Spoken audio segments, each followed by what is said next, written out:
That government of the people, by the people, for the people.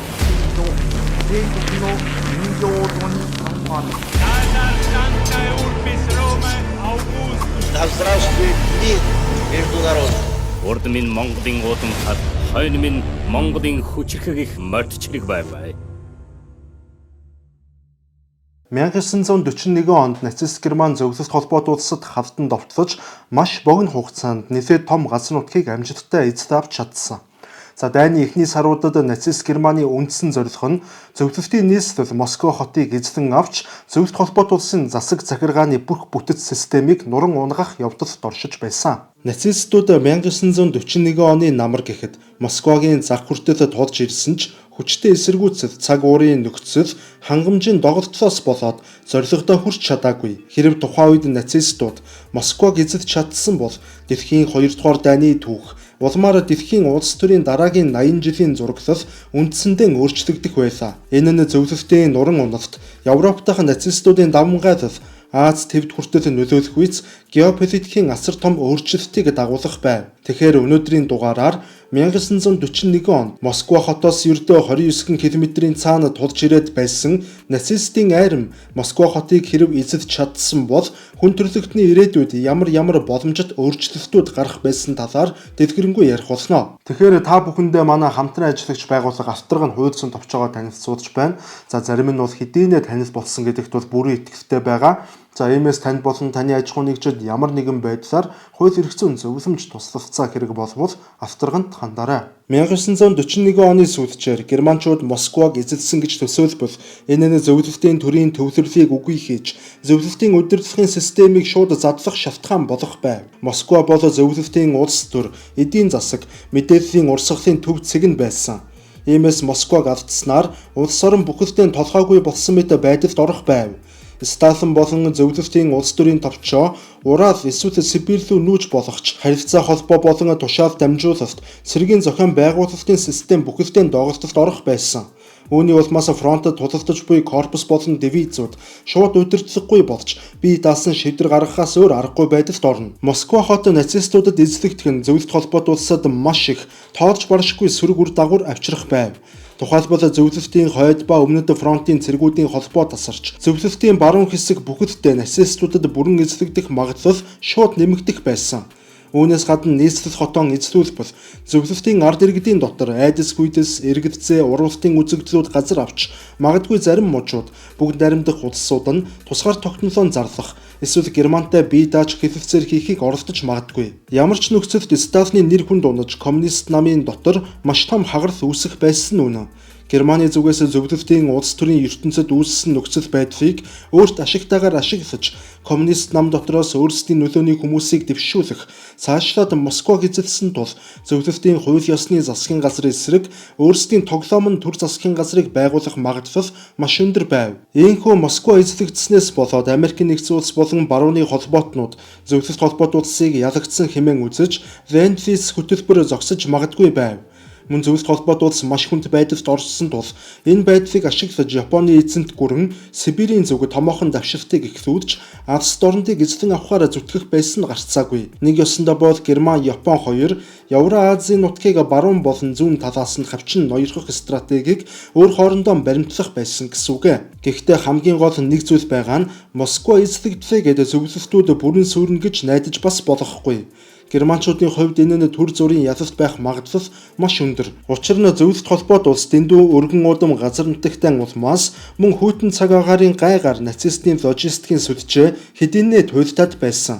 Мөн арын хангамжийн шугам буюу Берлин хүртэлх логистикийн шугам хэдэн мянган километр болтлон сунаад байсан тул шатхуун болон хүнсний хомсдол бусад эрдэв эсэргүүцэл партизаны хөдөлгөөнүүд газар авч тэдгээрийг хазаарлах боломж германчуудад маш бага байх байсан мэдээч. Мөн Москваг эзэлсэн ч гэсэн Москва хотыг удаан барьж тогтооно гэдэг бас хэцүү.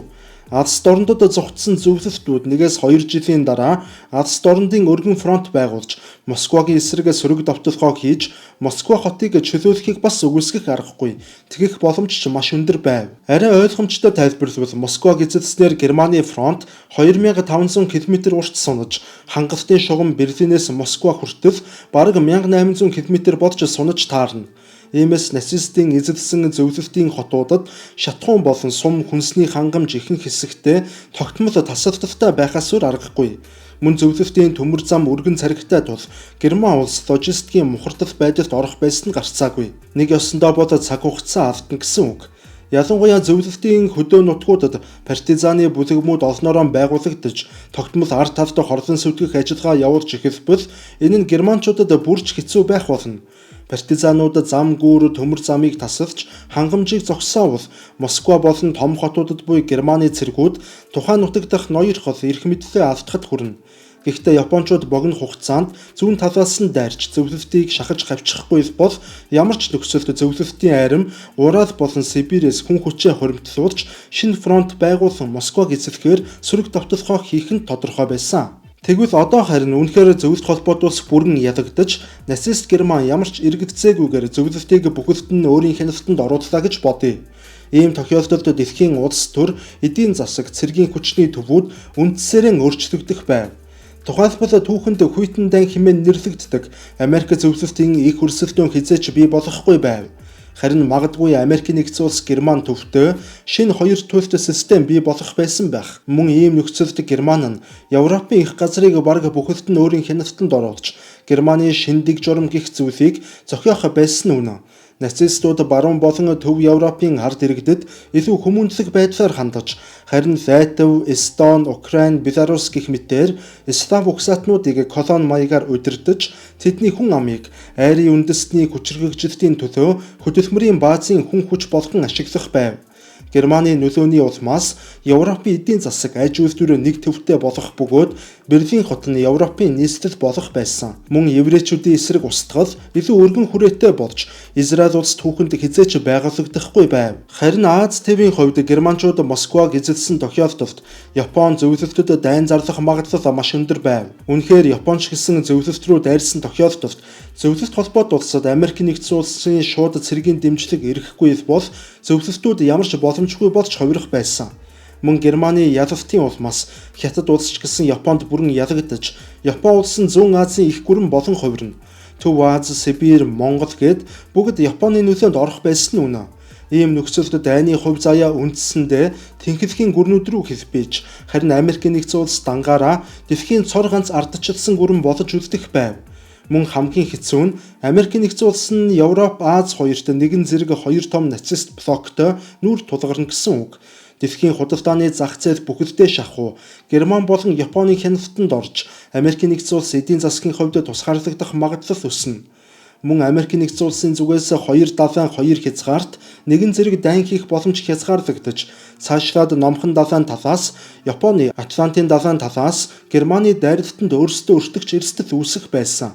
Мөн цаашлаад технологийн салбарт Америкийн нэгдсэн улс Герман хоёрын өрсөлдөөн асар идэвхтэй өрнөх байв. Үнэхээр түүх өөрөөр эргэж Америкийн нэгдсэн улс дэлхийн 2 дугаар дайнд ялаагүй тохиолдолд Германы маш олон технологиудын ноу-хауг Америкчууд хизээж эзэмшиж чадахгүй байдалд орно гэсэн үг. Энэ ч утгаараа пуужингийн болон сүнөг жонгод сансрын технологийн салбарт Германчууд Америкийн нэгдсэн улсыг тэргүүлэх боломж бүрэн бүрдэх байв. Тэгвэл энэ бүхэн нь манай улсад хэрхэн нөлөөлөх вэ?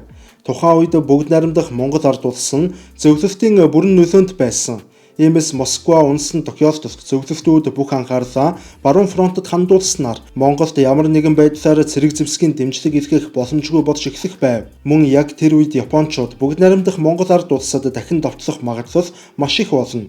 Учир нь тэр үед Манжуур болон Өвөр Монголын нутагт Японы квантуны армийн ихээхэн хүч байрлаж байсан. Хэрвээ Москва эзлэгдсэн тохиолдолд уг боломжийг ашиглаж Япончууд манай улсад довтлох эсвэл зөвлөлтийн нөлөөнөөс гаргаж өөрийн хамгаалалтанд оруулах нэрийн дор эзлэн авах боломжтой байв.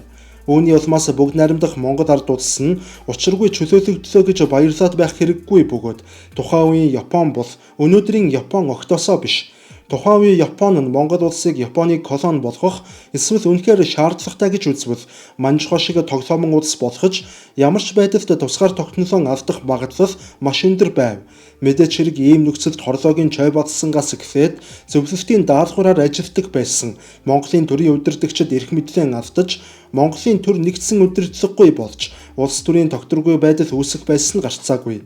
Мөн хамгийн гол нь тухайн үед буюу 1940-од оны ихэнх үед Монголын аж амьдрал дөнгөж тогтвортой болж эхлээд байсан цаг үе. Иймд зөвлөлтийн бүхийд дэмждэг үгүй болбол Монголын аж үйлдвэр худалдаа 8 галт тэрэг зэвсэг шатхуун гээд бүх салбар дампуурна. Япончууд манайхыг эзэлсэн учраас манад санаа тавих ёстой боловч яг бас зөвлөлтийн материал техникийн баазын тусламжийн загвараар манад ихээхэн хэмжээний тусламж өгөх үү гэдэг нь бас л эргэлзээтэй.